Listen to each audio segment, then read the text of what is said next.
नमस्कार मित्रों, history research point में आप सभी का स्वागत है। बीएसईबी स्टेट पेपर 2 हिस्ट्री की टेस्ट सीरीज चल रही है और अगर इसके पहले का वीडियो अगर आप लोगों ने नहीं देखा है तो प्लेलिस्ट में जाइएगा। BSEB state paper 2 history test के नाम से प्लेलिस्ट बनी हुई है, जाइएगा देखिएगा।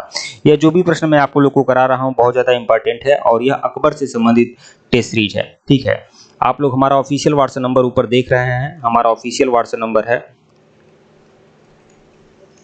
8318397276। हमारा ऑफिशियल व्हाट्सएप नंबर है। ओनली 200, केवल 200 रुपये का पेमेंट करना है और आपको 5500 वन लाइनर सीरीज मिलेगी और साथ ही साथ 1375 एमसीक्यू मिलेगा और साथ ही साथ सिलेबस वाइज हर यूनिट का अलग पीडीएफ मिलेगा और जो भी पीडीएफ मिलेगा वो रामबाण रहेगा। तो जिनको भी चाहिए हमारे ऑफिशियल व्हाट्सएप नंबर पर मैसेज कर सकते हैं। फोन पे, पेटीएम, गूगल पे यही नंबर है, पेमेंट करके स्क्रीनशॉट भेज सकते हैं। ऊपर हमारा व्हाट्सएप नंबर दिया गया है, यहाँ पर भी बताया हूँ, देख सकते हैं। आइए शुरुआत करते हैं। 26 प्रश्न हम लोग देख चुके थे। 27वां प्रश्न देखिएगा। 25 प्रश्न देख चुके थे। प्रश्न संख्या 26, अकबर द्वारा दीवान का पूर्ण रूपेण दर्जा दिया जाने वाला प्रथम व्यक्ति कौन था? तो मुजफ्फर खां तुर्बती, यह अकबर का पूर्ण रूप से दीवान था। ठीक है। दीवान शब्द फारसी भाषा का है। खलीफा उमर के समय में मुसलमानों ने इसे अपनाया था। ये इसका प्रयोग खजाना विभाग के लिए करते थे। अकबर के शासनकाल में 9वें वर्ष से लेकर 30वें वर्ष तक दीवान पद मुजफ्फर खां तुर्बती और राजा टोडरमल एवं ख्वाजा शाह मंसूर के हाथों आता जाता रहा। मुजफ्फर खां सरकारी सोपान में ही दीवान के पद को स्थान दिल्ली में सफल रहा। प्रश्न 27, अकबर ने किस मंशदारी प्रणाली को लागू किया? वह किस देश में प्रचलित प्रणाली से उधार ली गई थी? तो यह मंगोलिया से अकबर ने मंशदारी प्रणाली को लिया था। मुगल मंशदारी प्रणाली मध्य एशिया से ली गई थी। इस प्रणाली का सैन्य विभाजन चंगेज खां के नेतृत्व में मंगोल सेना में किया गया। अकबर द्वारा प्रारंभ मंशदारी प्रणाली काफी हद तक नवीन थी, तथापि यह मूलतः मंगोल सैन्य विभाजन पर आधारित थी। प्रश्न 28 देखिएगा। अकबर के काल में हर 10 घुड़सवार सैनिकों के लिए मंशबदारों के बीच 20 घोड़ों का रखरखाव करना पड़ता था। मतलब 10 घुड़सवार हैं तो 20 घोड़े रखे जाते थे। ठीक है। कारण क्या था कि घोड़ों को यात्रा में आराम देना होता था और युद्ध के समय उनको बदलना आवश्यक था। तो विकल्प ए जो है वह आपका सही है। देखिए, अकबर के काल में हर 10 घुड़सवार सैनिक के लिए मंशबदारों के बीच 20 घोड़े रखने होते थे। इसका मूल कारण यह था कि लंबी यात्रा के दौरान घोड़ों को आराम देना और आवश्यक था, युद्ध में उन्हें बदलने की आवश्यकता भी पड़ती थी। इस कारण कथन और कारण दोनों सही है। प्रश्न 29, जब्ती प्रणाली किसकी उपज है? तो जब्ती प्रणाली जो है अकबर की। अकबर ने ही जब्ती प्रणाली लाया था। देखिए, बीपीएससी में यह प्रश्न पूछा गया है। अकबर के शासनकाल में भू राजस्व वसूली के लिए जब्ती प्रणाली का प्रचलन हुआ था, जो भूमि सर्वेक्षण, भू राजस्व निर्धारण के लिए दस्तूर उल अमल व जब्ती खसरे की तैयारी पर आधारित थी। साम्राज्य के अधिकतर भूभाग में यही प्रणाली प्रचलित थी। प्रश्न 30 देखिएगा। टोडरमल ने किस क्षेत्र में ख्याति प्राप्त की थी? तो भू राजस्व के क्षेत्र में टोडरमल ने ख्याति प्राप्त की थी। टोडरमल ने भू राजस्व के क्षेत्र में ख्याति प्राप्त की थी। अकबर ने अपने शासन के 24वें वर्ष 1580 में आईने दहसाला अकबर ने 1580 में लाया था और आईने दहसाला में किसकी महत्वपूर्ण भूमिका थी? टोडरमल की। ठीक है। इसे टोडरमल भी बंदोबस्त कहा जाता है नामक नई कर प्रणाली के शुरू करके मुगल कालीन व्यवस्था को अस्थायी स्वरूप प्रदान किया। इस प्रणाली का वास्तविक प्रणेता टोडरमल था। इसी कारण इसे टोडरमल बंदोबस्त भी कहते हैं। इसी समय टोडरमल वित्त मंत्री था। इसका मुख्य सहायक जो था, टोडरमल का मुख्य सहायक कौन था? ख्वाजा शाह मंसूर था। इस प्रणाली के अंतर्गत अलग अलग फसलों के पीछे 10 वर्ष के उत्पादन का उसी समय के अनेक प्रचलित मूल्यों का औसत निकालकर उस औसत का 1/3 हिस्सा राजस्व के रूप में वसूला जाता था। प्रश्न 31 देखिएगा। इनमें से किस कर व्यवस्था को बंदोबस्त व्यवस्था के नाम से भी जाना जाता है? तो दहशाला बंदोबस्त। अकबर कालीन भू राजस्व व्यवस्था को दहशाला पद्धति को बंदोबस्त व्यवस्था भी के नाम से भी जाना जाता है। प्रश्न 32, टोडरमल संबंधित थे तो मालगुजारी सुधारों से टोडरमल संबंधित थे। अकबर द्वारा भू राजस्व व्यवस्था के पुनर्निर्धारण हेतु 1571 में मुजफ्फर खां तुर्बती और राजा टोडरमल को अर्थ मंत्री के रूप में नियुक्त किया गया था। राजा टोडरमल ने अलग अलग फसलों पर नकद के रूप में वसूल की जाने वाली लगान राशि का 1571 से 1580 के मध्य लगभग 10 वर्ष का औसत निकालकर उस औसत का 1/3 भू राजस्व के रूप में निश्चित किया गया था, जिसे दहशाला मालगुजारी व्यवस्था कहा जाता है। आईने दहशाला व्यवस्था को टोडरमल बंदोबस्त भी कहते हैं। प्रश्न 33 देखिएगा। मुगल सम्राट अकबर से संबंधित निम्नलिखित कथनों पर विचार करिए और सही उत्तर का चयन करें। तानसेन या रामबली पांडे को मुगल सम्राट अकबर द्वारा प्रदान की गई थी। यह सही नहीं है। अकबर का विवाह राजा मान सिंह की बहन के साथ हुआ था, तो अकबर मान सिंह की बहन के साथ नहीं हुआ था, ये भी बात सही है। मान सिंह की बहन का विवाह जहांगीर से हुआ था। अबुल फजल आइन अकबरी के लेखक है, बिल्कुल सही है। कथन 3 जो है आपका सही है, ये भी सही नहीं है। ठीक है, सी जो है सही है, केवल 3। तानसेन का मूल नाम रामतनु पांडे था। उन्हें तानसेन नाम ग्वालियर के रीवा के राजा ने दी थी। अकबर ने तानसेन की मियाँ की उपाधि दी थी। राजा मान सिंह की बहन मानबाई शाह बेगम का विवाह सलीम से हुआ था, न कि अकबर से। आईने अकबरी के लेखक अबुल फजल थे। राजा टोडरमल दीवान थे, न कि सेनापति। प्रश्न 34 देखिएगा, भू राजस्व प्रशासन के क्षेत्र में शेर शाह अकबर के मध्य निम्नलिखित में कौन सा कड़ी सही है? तो यह आपका देखिए, भू राजस्व प्रशासन के क्षेत्र में शेर शाह अकबर के मध्य निम्नलिखित में से कौन सा नर्तन की कड़ी थी? तो टोडरमल का मतलब यही है कि टोडरमल शेर शाह के दरबार में भी वित्त मंत्री रहे हैं और अकबर के दरबार में भी। तो विकल्प बी जो है आपका सही है।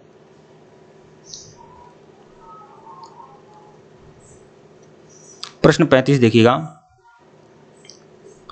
अकबर काल में भू राजस्व व्यवस्था की एक प्रसिद्ध नीति आईने दहशाला पद्धति किसके द्वारा निर्मित की गई थी? टोडरमल के द्वारा। प्रश्न 36, अकबर ने दीन ए इलाही किस वर्ष प्रारंभ की थी? तो 1582 में। अकबर ने 1582 में तौहीद ए इलाही दीन ए इलाही की स्थापना की। इसके अंतर्गत अकबर ने सभी धर्मों के मूल सिद्धांतों को सम्मिलित कर उसे सर्वमान्य बनाने का प्रयत्न किया। दीन ए इलाही वास्तव में सूफी सर्वेश्वरवाद पर आधारित एक विचार पद्धति थी। इस नवीन संप्रदाय का प्रधान पुरोहित अबुल फजल था। हिंदुओं में केवल बिरबल ने ही इसे स्वीकार किया था। राजा भगवान दास और राजा मान सिंह ने इसका सदस्य बनने से इनकार कर दिया। ठीक है,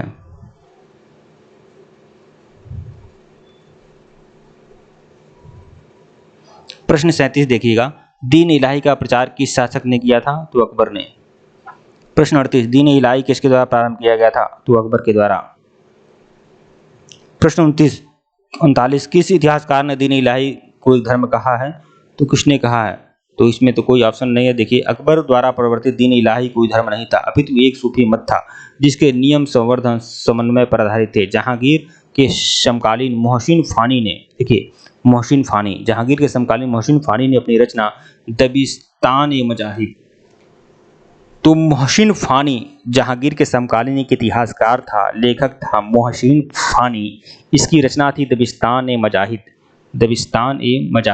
और उसी में दीन इलाही को उसने स्वतंत्र धर्म की संज्ञा दी थी, मोहसिन फानी ने दबिस्तान-ए-मजाहिब में। ठीक है, प्रश्न 40 देखिएगा, इबादत खाने का निर्माण किसने करवाया था? तो अकबर ने करवाया था। बादशाह अकबर ने धार्मिक चर्चा एवं विचार विमर्श के लिए 1575 में फतेहपुर सिकरी में इबादत खाने का निर्माण किया। इबादत खाने में बादशाह के अध्यक्षता में सैयद, शेख, उलेमा, धार्मिक आदि ये लोग चर्चा करते थे। 1578 में अकबर ने सभी धर्मावलंबियों के लिए इबादत खाना का द्वार खोल दिया था। अकबर ने समस्त धार्मिक मामलों में अपने हाथ में लेने के लिए 1579 में मजहरनामा जारी किया, जिसे उसने धर्म के मामलों में सर्वोच्च बना दिया। इस पर 5 उलमाओं या इस्लामी धर्मविदों के हस्ताक्षर थे। मजहर को स्मिथ और उलजले हेग ने अचूक आज्ञापत्र कहा है। मजहर जारी करने के बाद अकबर ने सुल्तान आदिल या इमाम आदिल की उपाधि धारण की। मजहर जारी करने के बाद अकबर ने सुल्तान आदिल या इमाम आदिल उपाधि धारण की। स्मिथ महोदय ने कहा कि दीन इलाही अकबर की मूर्खता का स्मारक है, उसी बुद्धिमत्ता का नहीं। सुल्तान आदिल व इमाम आदिल कहा गया।